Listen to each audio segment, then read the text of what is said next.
Episode शुरू होता है और हमें वोल्टन को दिखाया जाता है। वोल्टन अपने मन में सोच रहा होता है कि ये इतना ज़्यादा आसान था। वोल्टन ने सिर्फ मात्र मुझसे एक दिन मांगा है सोचने के लिए।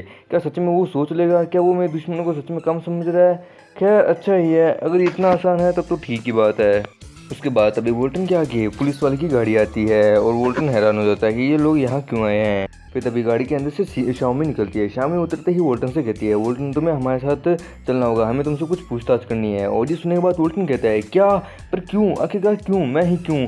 आखिरकार तुम भी तो वहाँ थी, तुमने सब देखा ना, पर फिर भी मैं ही क्यों? बात हमें वोल्टन को दिखाया जाता है। वोल्टन बहुत ज़्यादा गुस्से में होता है। वोल्टन कहता है, कैप्टन चैंग प्लीज़ तुम मुझे बताओ, मुझे एक अच्छा सा रीज़न चाहिए, एक्सप्लेन करो कि क्या बात है कि तुमने मुझे क्यों उठाया है। और उसके बाद शाओमी अपने साथ वाले से कहते हैं कि ली तुम 2 मिनट के लिए बाहर जाओ प्लीज़, मुझे इससे कुछ बात करनी है। उसके बाद वो जाते हुए अपने मन में कह रहा होता है कि क्या ये लोग अब यहाँ लड़ाई नहीं करेंगे? खैर चलो कोई बात नहीं। पर पूरा का पूरा ब्यूरो जानता है कि ये दोनों कितने अच्छे दुश्मन हैं। ये दोनों एक दूसरे की जान के पीछे भी पड़े रहते हैं और एक दूसरे की जान बचाने के लिए भी पड़े रहते हैं। ये दोनों जितना ज़्यादा एक दूसरे से नफरत करते हैं उतने ज़्यादा एक दूसरे से प्यार भी करते हैं। उसके बाद शाओमी कहती है कि क्या तुम्हें एक्सप्लेनेशन चाहिए? तुम्हें सच में एक्सप्लेनेशन चाहिए? क्या तुम्हें सच में नहीं पता?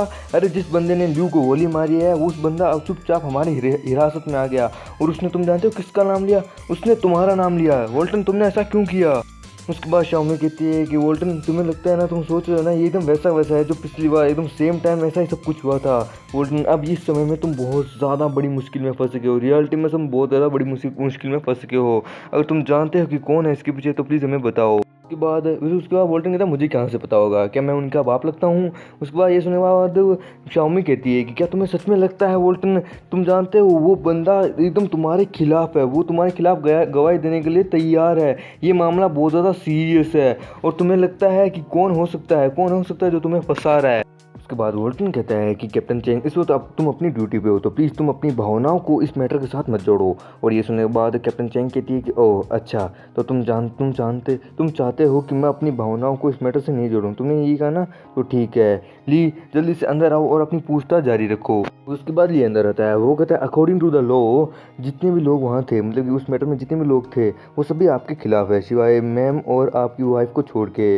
शार्प शूटर ने भी यही कहा है और उन दोनों ने भी यही कहा है, इसलिए जब तक आपको कोर्ट में पेश नहीं किया जाता तब तक आप हमारी हिरासत में ही रहेंगे। फिर उसके बाद वोल्टन कहता है, ओह तो वो दोनों भी मेरे खिलाफ हैं, तो ठीक है कोई बात नहीं। उसके बाद शाओमी कहती है कि हाँ, उन लोगों ने ये कहा है कि जिस तरीके से तुमने उसे पकड़ रखा था वो एकदम गोली का एंगल था जहाँ से उसके सर के ऊपर गोली मारी जा सके, और तुमने उसकी ठोड़ी को भी इस तरह पकड़ के रखा था, तो शायद तक मुझे भी लगता है शायद तक तुमने जानबूझ के ऐसा किया होगा। ये तभी वोल्टन कहता है, ओह तो ये रीज़न है? क्या तुम्हें सच में लगता है कि यही रीज़न है? उसके बाद शाओमी भी कहती है, हाँ हो सकता है, ये पॉसिबल है, क्योंकि वहाँ पे सब कुछ तुम्हारे अगेंस्ट में है, कोई भी नहीं है, चाहे इंसान गड्ढे में गिरे या फिर कोई उसके ऊपर पत्थर मारे, बात तो एक ही है, चोट तो इंसान को ही लगनी है। तो और यहाँ तक कि गवाहों के हिसाब से तुमने लू को पैसे के लिए भी बहुत ज़्यादा ललचित किया है। उसके बाद वोल्टन कुछ नहीं बोलता। वो आदमी, उसके चेहरे पे हंसी आती है, वो हंसने लगता है। वो कहता है, अरे वाह दिलचस्प दिलचस्प दिलचस्प, वाह मैंने कभी सोचा नहीं था कि जो मेरी ब्यूटी पिल है वो लोगों को मेरे खिलाफ इस तरह भड़का देगी। वाह वाह, मैंने कभी नहीं सोचा था जो छोटे छोटे जो चिंगार की जो होते हैं ना, वो मेरे सर पे आने के बाद इतना ज़्यादा मुझे दर्द देंगे, मैंने कभी नहीं सोचा था। ये इंटरेस्टिंग है सच में, मैंने कभी सोचा नहीं था कि दुनिया के लोग इस तरीके से बदमाश बन जाएंगे। वाह। फिर तभी शाओमी अपने मन में कहती है कि इस बंदे के साथ क्या गलत है? क्या इसको इसका पास्ट याद आने लग गया है? क्या सच में पास्ट में भी इसके साथ कभी ऐसा हुआ है? ये इस तरीके से कैसे हंस पा रहा है? उसके बाद वोल्टन कहता है, कैप्टन चैंग वो मुझे उनसे मिलने की और ज़्यादा दिलचस्पी हो रही है। मैं जानना चाहता हूँ कि आपने उन लोगों के खिलाफ और मेरे खिलाफ और भी क्या चीज़ ढूंढी है। मैं जानना चाहूँगा क्या इसके अलावा भी और भी कोई चीज़ है जिसके लिए मैं जान सकता हूँ? बाद में कैप्टन चैंग कहती है कि क्या तुम्हें अभी भी और जानना है? यानी ये सब काफ़ी नहीं है? तुम्हें क्या पता है, इन सब चीज़ों को जानने के लिए मैंने अपनी जान तक जोखिम में डाली थी, पर ये सब तुम्हारे लिए उपयोगी नहीं है, लोग तुम्हारे काम के नहीं है। फिर तभी वोल्टन कहता है कि मुझे बताओ, बस मुझे बताओ। अरे नहीं, ये फीलिंग तो मर्डर वाली फीलिंग है, ये हो रहा था तो मर्डर हो रहा है, यानी किलिंग इम्पैक्ट। उसके बाद वो कहती है अपने मन में, ये हो रहा तब आता है, मैंने अब तक अपनी ज़िंदगी में कई बार इस ओरे को फील किया है, ये तब आता है जब कोई कैदी यानी कोई मुजरिम जब मर्डर करता है और उसे इस चीज़ का पछतावा नहीं होता, तब ही होता है। ये ओरा सच में बहुत ज़्यादा डेंजरस है, मुझे इससे डेंजर डर लग रहा है। शाओमी सच में बहुत ज़्यादा डर रही होती है, उसके तो पसीने पसीने छूट रहे होते हैं। वो अपने मन में कह रही होती है, पर आखिरकार कैसे आखिरकार मैंने वोल्टन का पूरा क्राइम रिकॉर्ड चेक किया है, आज तक इसने अपनी ज़िंदगी में किसी को भी नहीं मारा, पर फिर भी ये मर्डर ओरा इसके पास कैसे आया? तभी वोल्टन बहुत ज़्यादा गुस्से में होता है। वो कहता है क्या हुआ शाओमी, क्या मुझे ये बात फिर से तीसरी बार दोहराना होगा? फिर तभी शाओमी कहती है नहीं नहीं, इसकी कोई ज़रूरत नहीं है, क्योंकि तुम कह रहे हो तो ठीक है। मैं उनकी और तुम्हारी सेफ्टी की परमिशन ले लेती हूँ ब्यूरो से। फिर तभी वो फ़ोन लगाती है। ठीक है, हो गया काम, ओके ओके, हाँ हाँ। फिर तभी वोल्टन को कहती है ठीक है चलो, काम हो गया, चलो मेरे साथ। फिर हमें प्रिजन के अंदर का सीन दिखाया जाता है जहाँ पे वोल्टन आ चुका था। वोल्टन उस बंदे से कहता है कि हे आखिरकार तुमने ऐसा क्यों किया, मैं ये जानना चाहता हूँ। फिर तभी वो बंदा कहता है कि मैंने इन्हें यहाँ पे सब कुछ सच सच बता दिया है, अब मैं तुम्हें यहाँ पे कुछ भी नहीं बताने वाला। तभी वोल्टन कहता है कि ठीक है तो चलो यहाँ से चलते हैं अब शाओमी, आखिरकार अब यहाँ खड़े रहने से का कोई फ़ायदा नहीं है। फिर उसके बाद शाओमी कहती है कि वोल्टन क्या हुआ, आखिरकार तुमने वहाँ कुछ किया क्यों नहीं, उसको फोर्स क्यों नहीं किया? फिर तभी वोल्टन कहता है कि नहीं मैं ऐसा नहीं करूँगा, मैं इस देश का अच्छा नागरिक हूँ, इसलिए मैं उस बंदे को ज़्यादा फोर्स नहीं करूँगा। अगर उसे सच बताना था तो वो बता देता बहुत पहले ही, क्यों मैंने सही कहा ना? फिर तभी शाओमी कहती है कि क्या तुम सच में कुछ भी नहीं करोगे, किसी को भी नहीं मारोगे? फिर तभी वोल्टन कहता है कि नहीं नहीं तुम चिंता मत करो, मैंने कहा ना मैं मरने से पहले एक बार ये पता लगाना चाहता हूँ कि मैं किसके द्वारा मरने वाला हूँ। फिर तभी हमें उन्हीं दो चंगू मंगू को दिखाया जाता है। वो दोनों डरे होते हैं। वो लोग कहते तुम यहाँ क्या क्या क्या करने आए हो? प्लीज़ प्लीज़ तुम यहाँ क्या करने आए हो, प्लीज़ हमें बताओ।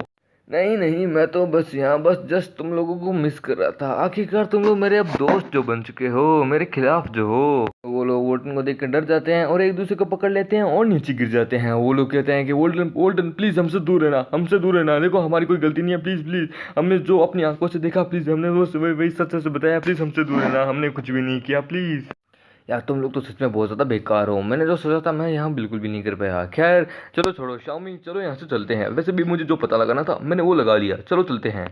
फिर उसके बाद शाओमी वोल्टन को देख के अपने मन में कहती है कि आखिरकार ये बंदा क्या लगाना चाहता है, ये कर क्या रहा है? और वोल्टन सच में बहुत ज़्यादा सीरियस होता है, आप उसका लुक देख ही सकते हैं। फिर तभी हमें शाओमी को दिखाया जाता है जो अपनी चीफ को कह रही होती है कि चीफ बस यही सब हुआ था इतनी देर में। उसके बाद उसका चीफ भी कहते हैं यानी कुछ भी गड़बड़ नहीं हुई, यानी वोल्टन ने सच में कुछ भी गड़बड़ नहीं किया, यानी उसका स्वभाव अब धीरे धीरे बदल गया है। पर कैसे, आखिरकार इतना सब कैसे, उसने अपने स्वभाव को इतना ज़्यादा कैसे बदल लिया? मुझे लगता है जब से वो वापस आया तब से उसने अपने आप को बदल लिया, पर ये कैसे?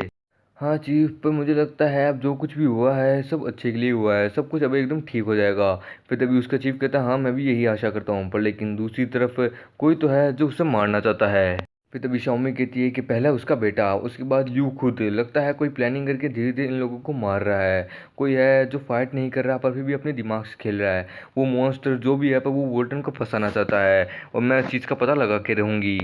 हाँ पर तुक्के मत लगाओ, हम किसी भी केस को जब सॉल्व करते हैं तो हमें वो एविडेंस चाहिए होता है, पर बिना एविडेंस के हम कुछ नहीं कर सकते। और हमें जो एविडेंस मिला है यानी अपराधी वो खुद आया है, और पता नहीं ये बात किसने लीक कर दी है, ये एकदम आग की तरह फैल चुकी है।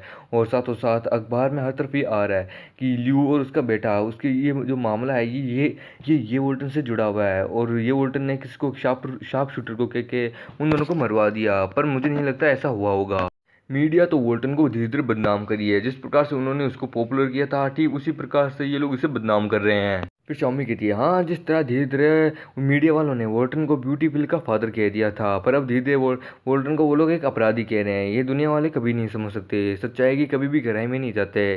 फिर अभी कमिश्नर भी कहते हैं हाँ अगर दुनिया काश सच में ऐसी होती तो फिर हम पुलिस वालों को काम ही क्या था, लोग अपने आप ही अपने मामले को सुलझा सकते थे। लोगों की सोचने की क्षमता काश धीरे धीरे और ज़्यादा बढ़ जाए, इंप्रूव हो जाए तो मज़ा ही आ जाए। ये लोग फिर सच्चाई की गहराई में बहुत अच्छे से जा सकते हैं। फिर तभी हमें फैंग को दिखाया जाता है जिसकी आंखों का रंग उड़ा हुआ होता है। वो कहती है हाँ क्या हुआ, आखिरकार यहाँ इतना ज़्यादा शोर शराबा क्यों हो रहा है? फिर तभी हमें लिवेंडर को दिखाया जाता है जो रो रही होती है और फैंग से कह रही होती है सिस्टर फैंग उन लोगों ने उस बदमाश को गिरफ्तार कर लिया, वो वोल्टन वो बदमाश नहीं है, वो मेरा दोस्त है। और फिर वो धीरे धीरे रोने लगती है और फिर फैंग उसे शांत करा रही होती है। वो कहती है कि लिवेंडर रो मत प्लीज़, मैं तुम्हारे साथ हूँ, मुझे यकीन है कि ऐसा बिल्कुल भी नहीं होगा, उन लोगों को ज़रूर कुछ गलत फहमी होगी। फिर लिन कहती है कि भले ही वोल्टन बहुत ज़्यादा बदमाश है और कैसा भी क्यों ना हो, पर लेकिन वो बहुत ज़्यादा दयालु है, वो कभी भी किसी को नहीं मार सकता, मुझे उस पर पूरा यकीन है, उन लोगों को ज़रूर कोई गलत फहमी हुई है। फिर तभी फैंग भी कहती है हाँ मैं तुम्हारे साथ हूँ, मुझे भी उस पर यकीन है, वो भले ही कैसा भी क्यों ना हो पर वो कोई मर्डरर नहीं है, मुझे उस पर पूरा यकीन है। फिर तभी फैंग अपनी डैड के पास जाती है। वो कहती है डैड आखिरकार आप कुछ कर क्यों नहीं रहे, आखिरकार ये तुम क्या कर रही हो, प्लीज़ ये सब मत कहो, मैं ये वोल्टन की अब और ज़्यादा मदद नहीं कर सकता, तुम ये बात जानती हो। फिर तभी वो कहती है पर क्यों, आखिरकार आप उसकी मदद क्यों नहीं कर सकते, उसने मेरी जान बचाई है, आप डोंगजन शहर के लीडर हैं पर फिर भी आप उसकी मदद नहीं करना चाहते। फिर तभी फैंग के डैड कहते हैं कि अगर ये वोल्टन सच में एक अपराधी है तो उसे सज़ा ज़रूर मिलेगी, पर अगर वो अपराधी नहीं है तो पक्का उसे जस्टिस मिलेगा, उसे इंसाफ ज़रूर मिलेगा, और इस चीज़ में मैं उसके साथ हूँ। अब बस हमें इंतज़ार करना है। और इसी के साथ ये एपिसोड भी यहीं ख़त्म